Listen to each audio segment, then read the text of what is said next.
ang kuwit ng balat sa akin. Lalagay ang ipagsapalaran sa mga at talagang pinagulan. Kaya naman check ng saga.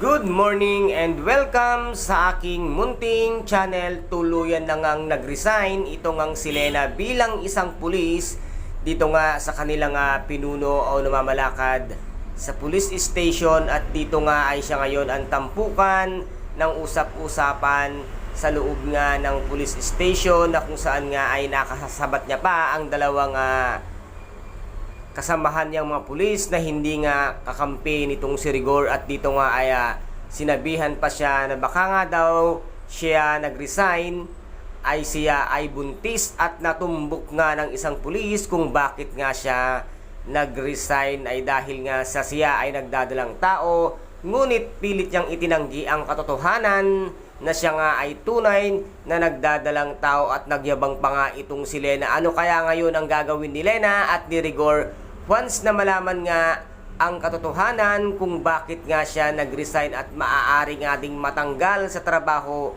itong mayabang na si Rigor? Ngunit pilit pa rin nilang pinagsisinungalingan ang katotohanan na meron nga talaga silang relasyon. Ang mali mong ginawa at desisyon, Rigor, ay ang patuluyin mo sa iyong tahanan itong si Lena, dahil bubuking at malalaman ang katotohanan kung ano ang dahilan kung bakit nga nag-resign itong si Lena nang biglaan na baka ikaw pa ay matanggal sa trabaho nang dahil nga sa kalokohan at kagagawan yung dalawa ni Lena. At dito naman ay pinuntahan nga ni Tanggol ang kanyang nanay Marites, at muli silang nagkita at nag-usap. At dito nga ay nasabi nitong si Tanggol na kung ano man ang problema nila ay sabihan at tawagan lamang siya dahil darating siya at hindi niya pababayaan ang kanyang pamilya. At dito naman ito ngang si Santino ay kinausap ang kanyang